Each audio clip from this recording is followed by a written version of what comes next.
खुदाम यसुम मसीह जो कि कामिल खुदा और कामिल इंसान है, उसी के नाम में आपकी सलामती हो। आज की वीडियो में हम खुदाम यसुम मसीह की दुआया जिंदगी पर बात करने जा रहे हैं। और ये कदरे अजीब लगता है कि जब हम यसुम मसीह को खुदा भी कहते हैं और साथ में हम ये कहते हैं कि उसने दुआ की, उसने बाप से दुआ की, लेकिन जब हम ये बात कहते हैं तो हम ये भूल जाते हैं कि ना सिर्फ हम यसु को कामिल खुदा कह रहे हैं बल्कि कामिल इंसान भी कह रहे हैं, जिससे मुराद ये है कि जिस तरह से इंसान को होना चाहिए था, जिस मकसद के लिए और जिस तरह से खुदा ने इंसान को बनाया, जिस तरह का इंसान का रद्दे अमल होना चाहिए, तर्ज अमल होना चाहिए, खुदा की तरफ, दुनिया की तरफ जिस तरह रवैया होना चाहिए, वो हम यसु मसीह का देखते हैं। तो इस तरह से ये बात अपने आप में बड़ी अहम है कि यसुम मसीह चूंकि कामिल इंसान है, जिस तरह से खुदा इंसान को देखना चाहता है, और अगर यसुम मसीह दुआ करते हैं तो किस कदर अहम है कि हम भी दुआ करें। और फिर दूसरी अहम चीज यहाँ पर याद रखनी है कि मैं ये नहीं यहाँ पर कह रहा कि यसुम मसीह को हम कहाँ कहाँ पर दुआ करता देखते हैं, किन लोगों के लिए दुआ करता देखते हैं, बल्कि आज की वीडियो का ताल्लुक खुदाम यसुम मसीह की जो शख्सी दुआ है, जो उनकी पर्सनल प्रेयर लाइफ थी, जो खुद से वो बाप के साथ वक्त गुजारते थे, इसका ताल्लुक उसके साथ है। तो अभी हम चंद हवाला जात पढ़ेंगे और उसमें से हम देखेंगे कि खुदाम यसुम मसीह की जिंदगी से, दुआया जिंदगी से हम क्या चंद एक अहम असबाक सीख सकते हैं। तो इसके लिए पहले नंबर पर आइए हम मरकज की मार्फत लिखा गया इंजीली बयान, उसका पहला बाब 35 आयत पढ़ते हैं, जिसमें लिखा है, और सुबह होते ही दिन निकलने से बहुत पहले वो उठकर निकला और एक वीरान जगह में गया और वहां दुआ की। इसी तरह से मत्ती 14 बाब और उसकी 23 आयत में हम पढ़ते हैं, और लोगों को रुखसत करके तन्हा दुआ करने के लिए पहाड़ पर चढ़ गया, और जब शाम हुई तो वहां अकेला था। तो ये दो आयत हमें जो एक वासे तौर पर बताती है कि यसुम मसीह कम से कम 2 दफा दिन में अपनी शख्सी दुआ किया करते थे। यानी कि वैसे तो वो लोगों के लिए दुआ करते थे, बीमारों को शिफा देते और इसी तरह मुख्तलिफ जगहों पर दुआ करता देखते हैं, लेकिन जो शख्सी दुआ होती थी, पर्सनल प्रेयर होती थी, तो वो सुबह और शाम करते थे। कम से कम 2 दफा हम उन्हें देखते हैं कि वो दुआ करते हैं। तो खुदाम यसुम मसीह के लोग होने के नाते, उसके पैरोकार होने के नाते, अगर हम चाहते हैं कि हम यसुम मसीह की पैरवी करें, पूरी तरह से पैरवी करें, तो उसमें एक अहम हिस्सा होगा कि यसु को फॉलो करते हुए कम से कम 2 दफा हम जरूर खुदा के हुजूर में दुआ करें, सुबह के टाइम भी और शाम के वो टाइम भी। फिर इन दोनों ही आयात में आपने नोट किया कि जब यसुम मसीह सुबह के टाइम दुआ करने के लिए गए तो उन्होंने एक वीरान जगह ढूंढी और वहां पर जाकर उन्होंने दुआ की। और इसी तरह से जब दूसरा जो हवाला पढ़ा, दूसरी आयत हमने पढ़ी मत्ती 14 बाब 23 आयत, तो वहां पर भी हमने देखा कि यसुम मसीह पहाड़ पर अकेले रह जाते हैं। तो ये दूसरा अहम असूल हम सीखते हैं कि दुआ का मतलब होता है कि हम बाप के साथ वक्त गुजारें, कि ये एक ऐसा टाइम होता है कि जब हम खुदा के साथ गुफ्तगू करते हैं, जब अपना दिल उसके सामने उंडेलते हैं। और हम जानते हैं कि दूसरे लोगों के सामने हम अपनी पर्सनल बातें नहीं कर सकते हैं, तो इसीलिए यहां पर यसुम मसीह को हम देखते हैं कि वो तन्हाई में दुआ करते हैं। सो पहली बात हमने देखी कि वो सुबह और शाम अपनी प्राइवेट प्रेयर करते हैं, पर्सनल प्रेयर करते हैं। और दूसरी चीज हम देखते हैं कि वो तन्हाई में ऐसा करते हैं। और यसुम मसीह ने अपने शागिर्दों को भी यही सिखाया कि जब तुम दुआ करो तो तुमने कोठरी के अंदर चले जाना है, यानी कि तन्हाई में बाप से बात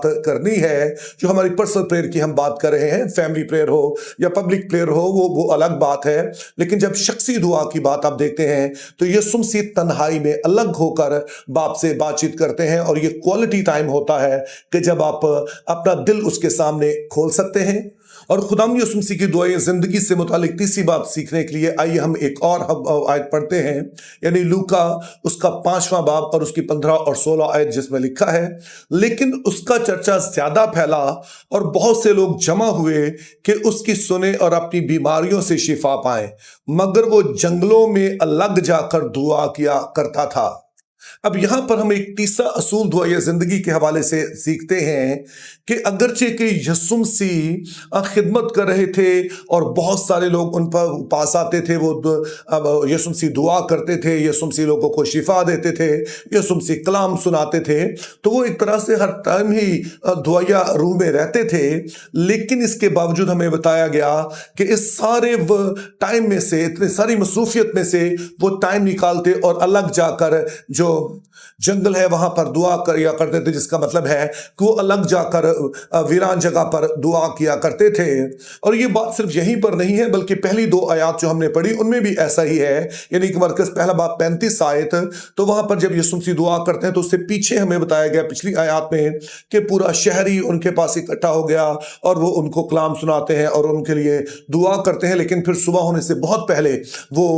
फिर से अपनी दुआ करने के लिए निकल जाते हैं कोई जगह ढूंढकर। और फिर इसी तरह से जो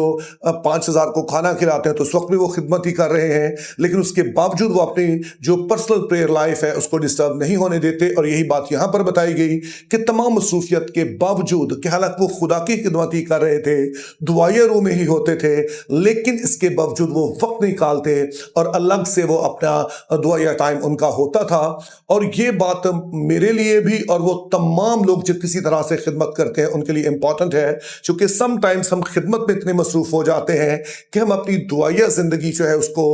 कमजोर कर लेते हैं और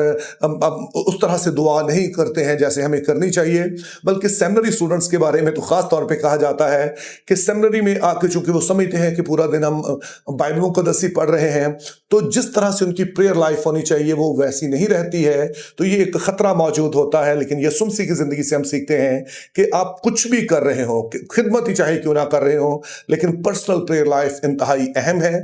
और फिर चौथे पॉइंट को समझने के लिए आइए हम लूका की मार्फत लिखा गया इंजीली बयान उसका 6वां बाब और उसकी 12वीं 13वीं आयत पढ़ेंगे, जिसमें लिखा है, और उन दिनों में ऐसा हुआ कि वो पहाड़ पर दुआ करने निकला और खुदा से दुआ करने में सारी रात गुजारी। और जब दिन हुआ तो उसने अपने शागिर्दों को पास बुलाकर उनमें से 12 चुन लिए और उनको रसूल का लक़ब दिया। तो इन आयात से चौथा सबक हम अक्स करते हैं कि यीशु मसीह अपने अहम जो फैसले थे, जो उनके मोस्ट इंपॉर्टेंट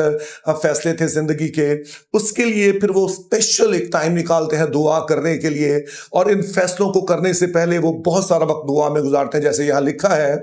कि यीशु मसीह पूरी रात दुआ में गुजार देते हैं इससे पहले कि वो उन 12 को चुने, रसूलों को चुने। और ये हमारे लिए सबक है कि बहुत दफ़ा हम फैसले करने के बाद हम खुदा से कहते हैं खुदा तो इन फैसलों को बरकत दे,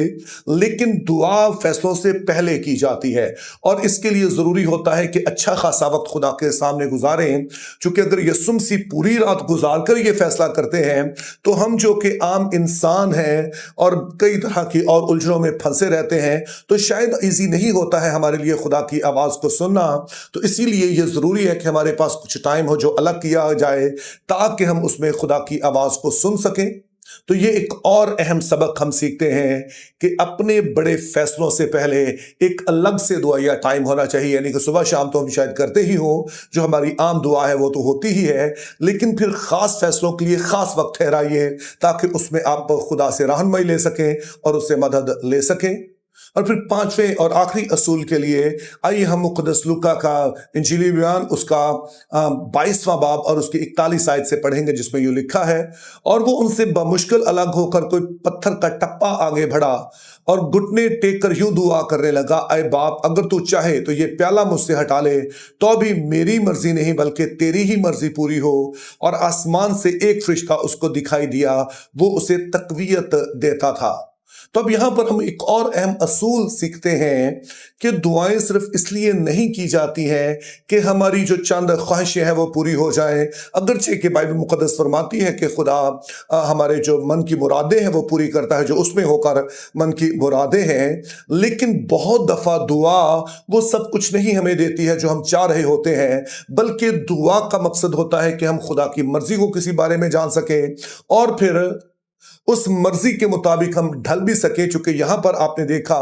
कि यीशु मसीह बाप से कहते हैं, हो सके तो ये प्याला मुझसे टल जाए, तो भी मेरी नहीं बल्कि तेरी मर्जी पूरी हो। और आगे हवाले में हमें बताया गया है कि इस वक्त उन पर इतना दबाव था कि उनका पसीना खून की बूंदें बनकर गिर रहा था, लेकिन इसके बावजूद वो बाप की मर्जी में ढलते हैं। और लिखा है यहां पर कि जो एक फरिश्ता था वो उन्हें तकवीयत देता था। और दुआ एग्जैक्टली यही कुछ करती है कि आपको खुदा की मर्जी को जानने में मदद देती है। और अगर कोई ऐसी खुदा की मर्जी है जो अब आपके लिए इजी नहीं है कबूल करना,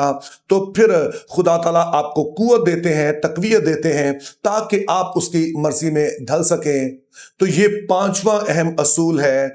कि दुआ सिर्फ अपनी मर्जी की चीजें हासिल करने के लिए, अपनी मर्जी के मकासद हासिल करने के लिए नहीं होती है, बल्कि दुआ के जरिए से हम खुदा की मर्जी को जानते और खुदा की मर्जी में ढलते और तकवीयत पाते हैं कि उस मर्जी के मुताबिक हम चल सकें। तो इस तरह से मेरे अजीजों, खुदाम यीशु मसीह जो कि कामिल इंसान के तौर पर जमीन पर रहे, अगरचे कि वो खुदा भी रहे, लेकिन एक आम इंसान के तौर पर उन्होंने जिंदगी गुजारी और उन्होंने दिखाया कि दुआ